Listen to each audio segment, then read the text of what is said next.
to Magic Time. This is Thomas, and I'm here to talk today about Oakville. And I'm coming to you from a really special spot that's probably about 700 to 1,000 feet above sea level on the Mayacamas range, right off Highway 29. There's this little perch or kind of bench that comes up right above Oakville, and you can see almost the entire Napa Valley. It's an incredible spot. Wanted to talk about Oakville and what makes Oakville special. Anyone that knows anything about Napa Valley Cabernet knows that Oakville is one of the best of the AVAs for Cabernet Sauvignon. Oakville has amazing wineries like Opus One, Screaming Eagle, Dalaval, Turnbull, Farniente. Cakebread's actually kind of close by, but Cakebread's not part of Oakville. It's actually in Rutherford. But as you go south, Nickel and Nickel, Paradigm, Groth, Silver Oak is down here.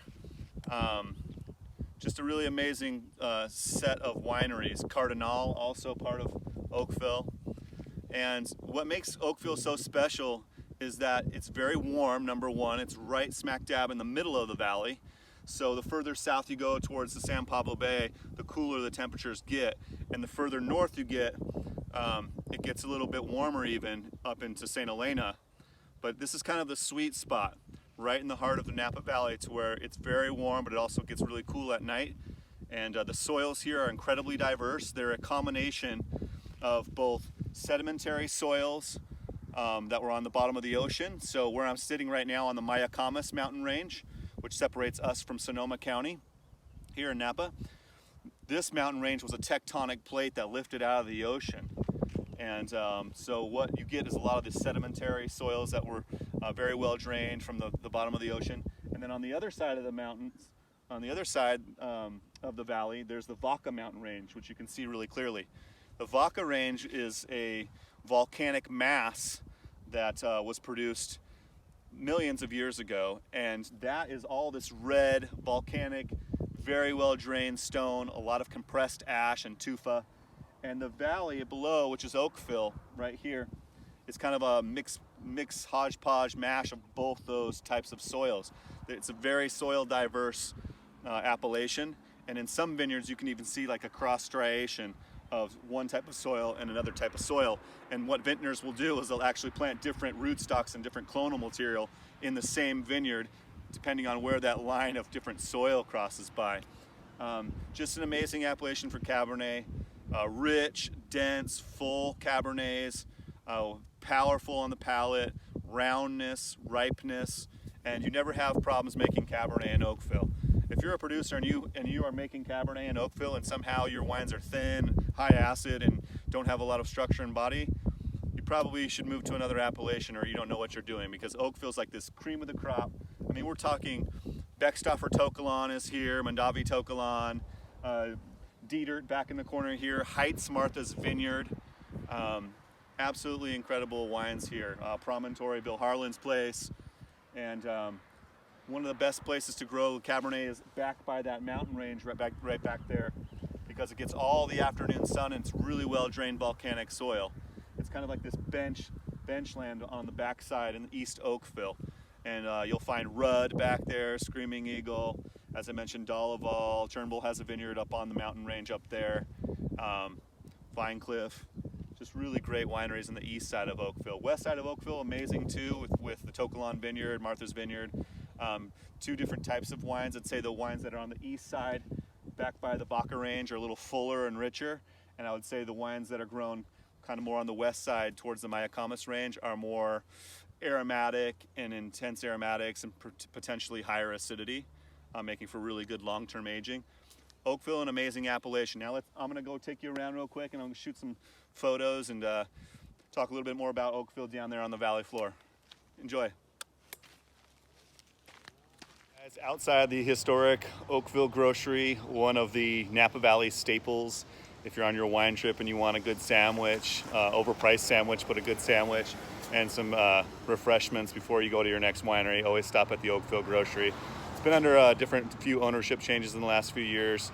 Leslie Rudd, when he passed away, John Charles Boisset took over the operation and he owns it now, and he's really done a good job in revamping it. But always go to the Oakville Grocery, baby. Support local here in Napa.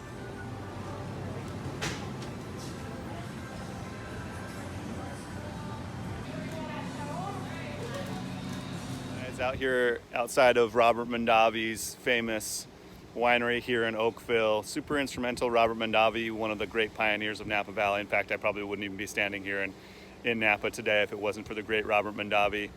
Iconic property. Looks like they're undergoing a little bit of construction over there on the big tower, but got to visit Mondavi. Stop by and pay homage to my old stomping grounds. I was the lead educator at the estate at Turnbull for 2 years.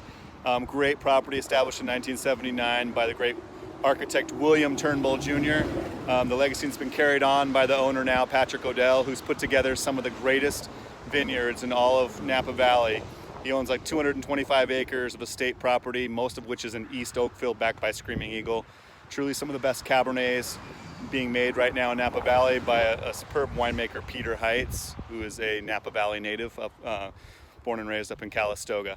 Anyways, Turnbull, come to Turnbull. Trip to Oakville wouldn't be complete without coming and stopping by Andy Beckstoffer's Tokelon Vineyard, Napa Valley's most renowned vineyard.